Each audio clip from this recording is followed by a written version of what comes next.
ஏன்னா அது வந்து கிட்டத்தட்ட எனக்கு எங்கள் அப்பாவை தோணும். ஏன்னா எங்கள் அப்பா சொல்லிட்டே இருப்பார், இந்த அவரோட ஃப்ரெண்ட்ஸ்லாம் கேட்பாங்க போல இருக்குது, இந்த தங்க மீன்கள் அதெல்லாம் பார்த்துட்டு, ஏன்ப்பா இவ்வளோ மோசமான அப்பாவா நீ, இவ்வளோ கடுமையாக நடந்திருக்கேன்னு சொல்லி. இந்த படமும் பார்த்துட்டு இருக்கப்போ பார்த்துட்டே இருந்தேன் நான். இந்த பாலாஜி சக்திவேல் ஷாட் வர்றப்ப, இதுலேயும் ஏன்டா இப்படி காட்டியிருக்கேன் அந்த அப்பாவுன்னு கேட்டார். ஏன்னா எங்கள் அப்பா என்னை இதுவரைக்கும் திட்டினதில்லை, அடித்ததில்லை, ஏன்னு கேள்வி கேட்டதில்லை. நான் என்ன சொல்கிறேனோ அதை பண்ணி கொடுத்தவர் தான் அப்பா. ஸோ அவருக்கு நான் வந்து actually I think I should say sorry to him. ஆக்சுவலாக எங்கள் அப்பா உண்மையாகவே பாவம் தான், டேடி ரொம்ப பாவம். எப்படி வாழையும் கொட்டுக்காளியும் வந்தப்போ எனக்கு ரெண்டுமே ஐயோ ஒரே நாளில் வந்துச்சுன்னு இருந்துச்சோ, அதே மாதிரி ரெண்டும் எனக்கு பிடிச்ச படம். இந்த படமும் அந்த மாதிரி. அண்ட் எல்லோரும் 5 வருஷம் ஆயிடுச்சுன்னு சொல்கிறாங்க. மிஸ்கினனுக்குமே 5 வருஷம் ஆயிடுச்சு, 6 வருஷம் ஆயிடுச்சு. கடைசியாக சைக்கோ அதில் நான் இருந்தேன். அதுலேருந்து அவருக்கும் படம் வரல, எனக்கும் படம் வரல. படம் வரல, ஏன்னா ரிலீஸ் ஆகலை. ஆனால் அண்ணன் பேசி நடித்து அதை ஃபில் பண்ணிட்டாரு. சூப்பர் உணர்வு. அப்பா அப்பா ஒரு அப்பாவாக அப்படியே வாழ்ந்த படம் இது. பறந்து போ படம் மூலம் காட்டவிருக்கும் அன்பின் மேன்மையை படத்துக்கு படம் சொல்லும் படைப்பாளி, இயக்குனர், தயாரிப்பாளர் ராம் அவர்களை பேச அழைக்கிறோம்.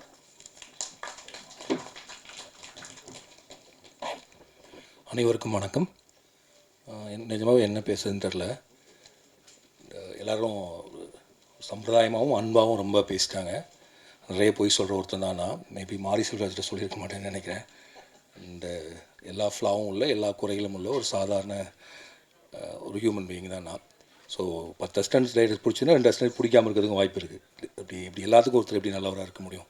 அப்படிப்பட்ட ஒருத்தர் தான் நான். அண்ட் இந்த படத்தில் இன்றைக்கி ஒரு பாடலை ரிலீஸ் பண்ணுறதுனால முதல்ல யுவன் ஃபேன்ஸ்க்கு ஒன்று சொல்லிக்கணும்னு நான் நினைக்கிறேன். எனக்கு ஏகப்பட்ட கெட்ட வார்த்தையில் டெய்லி மெசேஜ் வந்துகிட்டே இருக்குது. ராம் டேஷ் டேஷ் டேஷ் டேஷ்ன்னு போயிட்டே இருக்குது. அண்ட் இந்த படத்துக்கு யுவன் தான் இசையமைப்பாளராக இருந்தார். அவருக்கான முன்படமும் கொடுத்தோம். பட் இந்த திடீர்னு ஒரு நாள் மதன் கார்கி சார் ஆஃபீஸ்க்கு வந்துட்டு, இந்த படத்தில் பாடல்கள் நிறைய இருந்தால் நல்லாயிருக்கும், ஜிங்கிள்ஸ் மாதிரி பண்ணலாம் அப்படின்னு சொன்னார். ஸோ அந்த ஐடியா நல்லா இருந்துச்சு. எனக்கு ஒரு கார்ட்டூன் காட்டினார். அவர் தான் அந்த ஐடியா இதுக்குள்ளே கொண்டு வந்தார். அப்போ யுவன் துபாயில் இருந்தார். நாங்கள் ரொட்டடாம் ஃபெஸ்டிவலுக்கு கிளம்பணும், பாட்டை முடிக்கணும். பட் அவ்வளோ பாட்டு அங்கேருந்து பண்ணவும் முடியல, என்னால் போகவும் முடியல. அப்போ எனக்கு தெரிஞ்சு கோட் அந்த மாதிரி 2-3 படம் யுவனுக்கு இருந்துச்சு. ஸோ அப்போ யுவன் சொன்னார், நான் பிஜிஎம் பண்ணிடுறேன், நீங்கள் பாட்டு மட்டும் அதை ஜிங்கிள்ஸ் தானே வச்சு பண்ணிக்கோங்க அப்படின்னு சொன்னார். ஸோ அப்போது எங்களுக்கு ஆபத் வந்தவர் தான் சந்தோஷ் தயாநிதி. அண்ட் அவர் வந்து எனக்கு வந்து ஆனந்த யாழை மாதிரி ஒரு பாட்டு கொடுங்கலாம் கேட்காம, இந்த கதைக்கு என்ன பாட்டு அதை நான் பண்ணுறேன் எனக்கு அப்படின்னு சொல்லி தான் நம்ம என்ன கொடுத்தோமோ அதை பண்ணி கொடுத்தாரு. ரொம்ப நன்றி Santhosh. And of course Yuvan fan, நானும் யுவனோட ஃபேன் தான். யுவனை மிஸ் பண்ணுறேன். யுவனுக்கு எனக்கு எந்த கான்ஃப்ளிக்ட்டும் இல்லை. இந்த படத்தில் யுவன் தான் பாட்டு பண்ணலே தவிர நான் பாட்டு பண்ண வேணாம்னு சொல்ல. ஏன்னா யுவனுக்கு டைம் இல்லை. ஓகே, அதனால் இனிமேல் இந்த டேஷ்லாம் தூக்கினீங்கன்னா நல்லாயிருக்கும். இது ஒன்று. அண்ட் ரெண்டாவது, இந்த படத்தில் எனக்கு இந்த டேடி ரொம்ப பாவம் எனக்கு ரொம்ப பிடிச்ச பாட்டு. ஏன்னா அது வந்து கிட்டத்தட்ட எனக்கு எங்கள் அப்பாவை தோணும். ஏன்னா எங்கள் அப்பா சொல்லிட்டே இருப்பார், இந்த அவரோட ஃப்ரெண்ட்ஸ்லாம் கேட்பாங்க போல இருக்குது, இந்த தங்க மீன்கள் அதெல்லாம் பார்த்துட்டு, ஏன்ப்பா இவ்வளோ மோசமான அப்பாவா நீ, இவ்வளோ கடுமையாக நடந்திருக்கேன்னு சொல்லி. இந்த படமும் பார்த்துட்டு இருக்கப்போ பார்த்துட்டே இருந்தேன் நான். இந்த பாலாஜி சக்திவேல் ஷாட் வர்றப்ப, இதுலேயும் ஏன்டா இப்படி காட்டியிருக்கேன் அந்த அப்பாவுன்னு கேட்டார். ஏன்னா எங்கள் அப்பா என்னை இதுவரைக்கும் திட்டினதில்லை, அடித்ததில்லை, ஏன்னு கேள்வி கேட்டதில்லை. நான் என்ன சொல்கிறேனோ அதை பண்ணி கொடுத்தவர் தான் அப்பா. ஸோ அவருக்கு நான் வந்து actually I think I should say sorry to him. ஆக்சுவலாக எங்கள் அப்பா உண்மையாகவே பாவம் தான், டேடி ரொம்ப பாவம். அண்ட் இந்த பாட்டு அந்த விதத்தில் எனக்கு எமோஷ்னலாக கனெக்டட். அப்போ தான் நான் புரிஞ்சுட்டு, ஒரு ஃபிலிம் மேக்கர் பண்ணக்கூடிய படம் நீங்கள் கொஞ்சம் குடும்ப உறவுகள் இதெல்லாம் பண்ணால் அவங்க குடும்பத்தில் இருக்கவங்களை பயங்கரமாக அது ரிஃப்ளெக்ட் பண்ணுது. பார்க்குறவங்களாம் என் தங்கச்சியை பார்த்து, நீ தானே அந்த தங்கச்சி, என் தங்கச்சி ஏன்டா டே என்ன போய் இவ்வளோ டார்ச்சர் பண்ணி. ஸோ இந்த படத்தில் இந்த டேடி ரொம்ப பாவம். இன்னொரு விதத்தில் யோசிச்சு பார்த்தா நானுமே ஒரு டேடி, நானும் பாவம் தான். ஆக்சுவலாக நான் எங்கள் அப்பாவை எவ்வளோ டார்ச்சர் பண்ணோம் அப்படி தான் என் பையன் பண்ணிகிட்ருக்கான். ஸோ அஃப்கோர்ஸ் டேடி இஸ் ரொம்ப பாவம். அப்புறம் ஆல் அப்பாஸ் ஆர் லையர்ஸ். இந்த லையர்ஸுங்கிறது வந்து பெரும் பொய்கள் சொல்கிறவங்க இல்லை. கண்டிப்பாக 24 மணி நேரம் குழந்தைங்கள்ட்ட உண்மை சொல்லிட்டு இருக்க முடியாது. குழந்தைங்க கேட்குற எல்லாத்தையும் செய்ய முடியாது. So there be lies, sweet lies இருக்க தான் செய்யும். அந்த இடத்துல வரக்கூடிய ஒன்று தான் ஆல் அப்பாஸ் ஆர் லையர்ஸ். அப்புறம் இந்த படம் வந்து எளிமையாக எடுக்கப்பட்டிருந்தாலும் அதற்கான பொருட்செலவோட ஒரு விரிவான ஒரு படமாக தான் எடுத்திருக்கோம். இந்த படத்தை என்ன சொல்கிறது, தயாரிப்பதற்கு காரணமானது தயாரித்து கொடுத்த ஜியோ ஹாட்ஸ்டார். இது ஆரம்பிக்கிறப்ப டிஸ்னி ஹாட்ஸ்டார், இப்போ ஜியோ ஹாட்ஸ்டார். அண்ட் ஆமாம், நான் பிரதீப் சார் சொன்ன மாதிரி கிட்டத்தட்ட டெய்லி போவோம், கதை சொல்லுவோம், அப்புறம் வேணான்னு நான் சொல்லிட்டு வந்துடுவேன். அண்ட் ஆக்சுவலாக நான் பிரதீப் சாரை மீட் பண்ணது படம் பண்ணுறதுக்காக மீட் பண்ணல. நரன் வந்து என்னோடய ஃப்ரெண்டு. ஒரு நாள் சும்மா அவங்க ஆஃபீஸ் போனப்போ டீ சாப்பிட்றப்ப நீங்கள் எதாவது கதை வச்சிங்களான்னு கேட்டால் அப்படி பேச ஆரம்பித்தோம். நான் அவர் வந்து படம் அப்போ ஆக்சுவலாக நம்ம கதை பேஸ் பண்ணுறப்ப டிஸ்னி ஹாட்ஸ்டாரே ஸ்டார்ட் ஆகலை. நீங்கள் படம் பண்ணுற ஐடியாலே இல்லை. ஐ திங்க் அதுக்கப்புறம் தான் டிஸ்னி ஹாட்ஸ்டாரே ஸ்டார்ட் ஆச்சுன்னு நான் நினைக்கிறேன். ஸோ அப்போ அப்படி பேசி அப்புறம் திடீர்னு ஒரு நாள் லாக்டவுன் அப்போ இந்த கதையை நான் சொன்னேன். அப்போ குட்டி சார் வந்து ஒரு ஜூம் காலில் தான் கேட்டார். 2-3 கதை சொன்னேன்னு நினைக்கிறேன். குட்டி சார் வந்து இந்த கதை பண்ணுவோம் அப்படின்னு சொன்னார். மேபி அவர் எதுக்கு செலக்ட் பண்ணார் இன்றைக்கி தான் எனக்கு தெரியுது. ஏன்னா அவரும் ஒரு அப்பாவாக ஒரு சின்ன கில்ட்டியோடு இருக்காருன்னு நினைக்கிறேன். நிறைய டைம் ஸ்பெண்ட் பண்ண முடியலன்னு நினைக்கிறேன். ஸோ ஏதோ ஒரு விதத்தில் நிறைய அப்பாக்களுக்கு இந்த படம் பிடிச்சனால, எல்லாருமே அப்பாக்களாக இருந்தனால. But Pradeep sir is bachelor. But இருந்தாலும்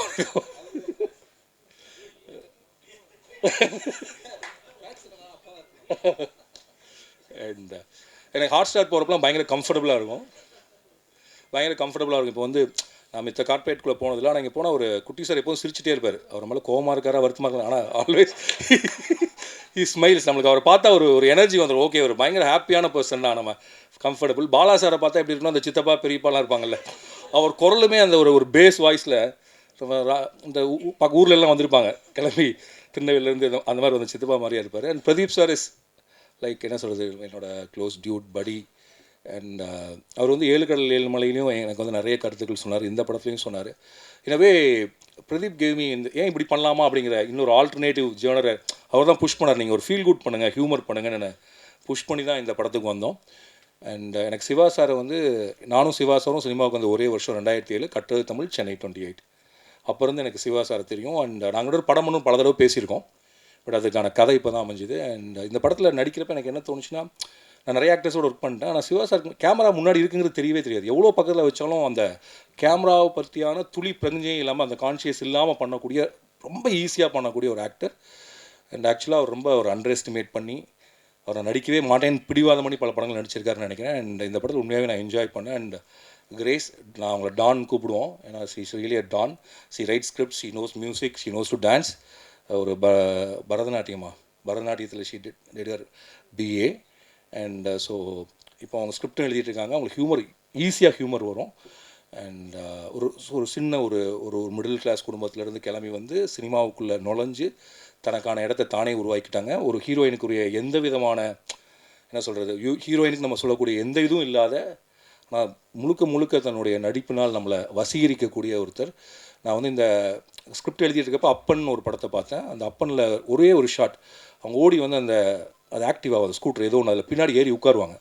நான் முடிவு பண்ணேன், இந்த பொண்ணு நடித்தா அந்த கேரக்டர் கரெக்டாக இருக்குன்னு பிரதீப் சார்கிட்ட சொல்லி எல்லாம் சண்டை போட்டு இவங்க தான் கிட்டத்தட்ட அதுக்கு ஒரு 4 மாதம் நான் வெயிட் பண்ணேன் சார் இவங்களை ஓகே பண்ணுறதுக்கு. ஸோ இப்படி அப்புறம் இந்த பையனை தேடுறதுக்கு வந்து நாங்கள் முதல்ல ஒரு பையனை சரி பண்ணிட்டோம். அப்புறம் தேடி அப்புறம் இவன் கிடச்சான். பிரதீப் சார் என் பையனை நடிக்க வைக்கணும்னு சொல்லிட்டே இருந்தார். எனக்கு அவன் வேறு படத்தில் வேணாலும் நடிக்கலாம், என்னால் என் பையனை டைரக்ட் பண்ண முடியுமான்னு தெரியல. அப்புறம் ரொம்ப செல்ஃபிஷாக ஆகிடுமோ நம்மளுக்கு ஒரு இது வேறு. அண்ட் அப்புறம் கண்டிப்பாக இப்போ இன்னொரு பையன் நடித்தானா மலையில் ஏறலாம் சொல்லலாம், நம்ம பையன் நடிக்கிறப்ப அவன் என்ன சொல்லுவான் நம்மளேன்னு தெரியாது. ஸோ அண்ட் மித்துல், அன்பு, நாங்கள் அன்புன்னு தான் கூப்பிட்றோம். அண்ட் வந்து ஒரு என்ன சொல்கிறது, அவனுக்கு நாங்கள் ஓட சொல்லி கொடுத்தோம், ஸ்விம்மிங் பண்ண சொல்லி கொடுத்தோம், வேவ் போர்டு ஓட்ட சொல்லி கொடுத்தோம், ஃபுட்பால் ஓட சொல்லி கொடுத்தோம், நடிக்க சொல்லி கொடுக்கல. அது தானாகவே வந்துச்சு அவனுக்கு. And is very easy. அவன் ஆக்சுவலாக இப்போ என் நித்யேஷ்னு ஒருத்தர் இருக்கான், அவன் நடிக்கணும்னு ஆசை அவனுக்கு சீன் நடிச்சு காட்டணும், இல்லை இது ரொம்ப கிரிஞ்சாக இருக்குது, நான் பார்த்துக்கிறேன் அப்படின்றான். ஸோ அந்த மாதிரி லைக் ரொம்ப நல்லா பண்ணான். அண்ட் இங்கே இருக்க எல்லாருமே, அப்புறம் திங் மியூசிக் சந்தோஷ் ரொம்ப தேங்க்யூ. இந்த ஆல்பத்தோடு நீங்கள் கொலாபரேட் பண்ணி இந்த ஆல்பத்தை இன்றைக்கி வெளியில் வர்றதுக்கு நீங்களும் ஒரு முக்கியமான காரணம். அண்ட் இந்த மாதிரி படங்களை சப்போர்ட் பண்ணிட்டே இருங்க. அண்ட் நீங்கள் தொடர்ந்து தமிழில் நிறைய நல்ல படங்களை, நிறைய கைண்ட் ஆஃப் ஒரு ஸ்டார் பின்னாடி இல்லாமல் மியூசிக் பின்னாடி இருக்கக்கூடிய பண்ணிகிட்ருக்கீங்க, நிறைய இண்டிபெண்டன்ட் ஆர்டிஸ்ட்க்கு இடம் கொடுக்குறீங்க. And I'm a fan of Think music. So அதனால் அது உங்களுடைய டீம். அவருங்க நம்ம மணி விடன்னு ஒருத்தர் இருப்பார், Mani, extraordinary team. Happy to work with Think Music always. And Madhan Karky sir, I want to work with you lot. Madhan Karky சாரோட ஒர்க் பண்ணுறப்ப ரொம்ப ஈஸியாக இருக்கும், லைக் நோ ஈகோ நத்திங். ஆனால் என்னென்னா கரெக்டாக டயத்துக்கு வருவார், டயத்துக்கு போயிடுவார். அது போதாது. ஏன்னா பிகாஸ் ஈ ரன்ஸ் ஒரு அது சரி, அதை வரைய சொல்லுவார் நினைக்கிறேன். Is doing a dream project. So அதுக்காக வேலை பார்த்துட்டு இருக்காரு. அதுக்கு நடுவில் வந்து, ஆனால் அதுக்கு நடுவில் நான் டார்ச்சர் பண்ணி இப்போ டெய்லி ஒரு பாட்டு மாற்றிட்டே இருக்கேன், லிரிக்ஸை. இதை மாற்றி கொடுங்க சார், அதை மாற்றி கொடுங்க சார்னு சொல்லிட்டு. Thanks Madan sir. அண்ட் மைனா, இந்த ரஞ்சித் சொன்னார் இந்த படத்தில் இவங்க அறிமுகமாகறாங்க. இவங்க வந்து கூழாங்கல்ல அசிஸ்டன்ட் டைரக்டர் வேணி, இப்போ வினோத்ராஜ் கூழாங்கல்னுடைய அசிஸ்டன்ட் டைரக்டர். அதில் அவங்க நடிக்கணும்னு ஆசை. ஸோ இப்போ இந்த படத்தில் நடிச்சிருக்காங்க. எனக்கு தெரிஞ்சு இவங்க நிறைய படங்கள் நடிப்பாங்க நான் நம்புகிறேன். ரொம்ப இவங்களும் இந்த பையன் மாதிரி தான். She is very easy before the camera. She acts like just like that நடிக்கிறவங்களா இருப்பாங்க. பொறாமையாக இருக்கும் அவங்களெல்லாம் பார்த்தா. ஆக்சுவலாக இந்த செட்டில் நான் ரொம்ப ரிலாக்ஸ்டாக இருந்தேன். ஏன்னா இந்த செட்டில் எல்லாருமே நடிகர்களாக இருந்தாங்க. ஸோ நம்ம வேலை ரொம்ப கம்மியாக இருந்துச்சு. லைக் ரொம்ப சிம்பிள் ஸ்டேஜிங் பண்ணி எடுத்துகிட்டா போதுங்கிற மாதிரி இருந்துச்சு. நான் இனி யாராவது விட்டேன்னா மிஸ்கின் சார் சொல்லணும் கடைசியாக. அண்ட் மிஸ்கின் சார் என்னை பற்றி ரொம்ப பெரிய வார்த்தைகள்லாம் சொன்னார். இங்கே இருக்கவங்க சொன்ன எல்லா வார்த்தைகளும் அது என் மேல் உள்ள பிரியத்துலையும் அன்புலையும் சொன்ன வார்த்தைகளே தவிர அதை அப்படி எடுத்துக்கிறது தான் கரெக்டாக நான் நினைக்கிறேன். அண்ட் என்ன அருண் விஸ்வா, அவர் இன்னைக்கு அவன் போயிட்டான், கிளம்பி போயிட்டான். அவன் என்னோடய அசிஸ்டன்ட். அவனோட படம் 3 BHK வந்து எங்களுடைய படத்தன்னைக்கே தான் ரிலீஸ் ஆகுது. 26ஆம் தேதி ஆடியோ லான்ச். காலையில் அவங்களோட ஆடியோ லான்ச், சாயங்காலம் எங்கள் ஆடியோ லான்ச். 2 ஆடியோ லான்ச்சுக்கும் உங்களை எல்லாத்தையும் வர்ற மாதிரி வரணும்னு சொல்லி நான் இன்வைட் பண்ணுறேன். காலையில் சத்தியமில், ஈவினிங் க்ரீன் பார்க், மார்னிங் அங்கே பார்ப்போம், ஈவினிங் எங்கள் இதில் பார்ப்போம். So 3 BHK and Parandhu Po it's like ரெண்டுமே என் படம் தான். எப்படி வாழையும் கொட்டுக்காளியும் வந்தப்போ எனக்கு ரெண்டுமே ஐயோ ஒரே நாளில் வந்துச்சுன்னு இருந்துச்சோ, அதே மாதிரி ரெண்டும் எனக்கு பிடிச்ச படம். இந்த படமும் அந்த மாதிரி. அண்ட் எல்லோரும் 5 வருஷம் ஆயிடுச்சுன்னு சொல்கிறாங்க. மிஸ்கினனுக்கும் 5 வருஷம் ஆயிடுச்சு, 6 வருஷம் ஆயிடுச்சு. கடைசியாக சைக்கோ, அதில் நான் இருந்தேன். அதுலேருந்து அவருக்கும் படம் வரல, எனக்கும் படம் வரல. படம் வரல, ஏன்னா ரிலீஸ் ஆகலை. ஆனால் அண்ணன் பேசி நடித்து அதை ஃபில் பண்ணிட்டாரு. சூப்பர். அண்ட் பண்ண அண்ட் எனக்கு எப்போல்லாம் ஒரு மன தளர்ச்சி இருக்குமோ, இல்லாட்டி ஒரு கண்டிப்பாக டைட்னஸ் இருக்கும் நம்மளுக்கு, இது அந்த பிரச்சனையை எப்படா ஃபேஸ் பண்ணுறது, ரொம்ப டிப்ரெஸ்டாக இருக்கப்போ நான் வந்து போகிற இடம் வந்து மிஸ்கின் ஆஃபீஸ். அவரை பார்த்தா எனக்கு வந்து திடீர்னு தெரியல ஒரு உற்சாகம் வந்துடும். ஏன்னா கொஞ்சம் அவர்கிட்ட எங்கள் தாத்தாவோட சாயல் இருக்கும்.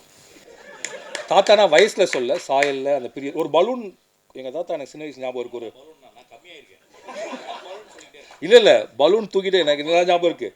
பலூன் எடுத்துட்டு எங்கள் தாத்தாவை தருவாங்க. அந்த தாத்தாவோட ஞாபகம் அப்படியே இருக்குது. இவரை பார்த்தா எனக்கு அவர் அந்த பலூன் கொண்டு வந்து அந்த தாத்தா மாதிரியே இருக்கும். அண்ட் அவர் நல்லா ஹக் பண்ணுவார், உங்கள் கையை பிடிச்சிக்குவார். அந்த ஒரு பாடி டச், அந்த அவர் கொடுக்கக்கூடிய அந்த உடலின் சூடுங்கிறது உங்களுடைய இதிலேருந்து கொடுக்கும். அதே தான் Siddharth is my close friend. And இப்போ மிஸ்கின் அண்ணன்கிட்ட ஒரு மாதிரினா சித்தார்த்தை வந்து நம்ம எப்போ வேணாலும் கால் பண்ணாலும் ஃபோன், எனக்கு தெரிஞ்சு நான் ஃபோன் பண்ணால் ஃபோன் எடுக்கிற ஒரே ஆர்டிஸ்ட் அடுத்த கால் சித்தார்த் நினைக்கிறேன், நெக்ஸ்ட் கால். அண்ட் ஒரு ரொம்ப பெரிய பிரச்சனை உடனே கிளம்பி வரக்கூடிய அளவுக்கு ஒரு நண்பர். அண்ட் எல்லா படத்துலையும் நான் வந்து பாடுங்கன்னு சொன்னால் வந்து பாடிட்டு போகிறதுக்கு அதுவும் ஒரு காரணம். அண்ட் மாரி செல்வராஜ், ரஞ்சித், மீராவோட ஹபீபி நான் பார்த்தேன் தமிழ் சினிமாவில். நான் இது உண்மையாகவே சொல்கிறேன், அன்பு பிரியத்தினெல்லாம் சொல்ல. அப்படி ஒரு இஸ்லாமிய வாழ்க்கையை, இஸ்லாமிய ஊரை இது வரைக்கும் யாருமே காட்சிப்படுத்தவே இல்லை. ஹபீபி வர்றப்ப தமிழின் முதல் தமிழ் இஸ்லாமிய படமாக அது இருக்கும். அண்ட் அதை பிரித்து சொல்கிறது வந்து அவங்களை பிரித்து சொல்கிறதுக்காக சொல்ல. ஏன்னா அப்படி ஒரு ஸ்லாங் இருக்குது, அப்படி ஒரு லைஃப் ஸ்டைல் இருக்குது.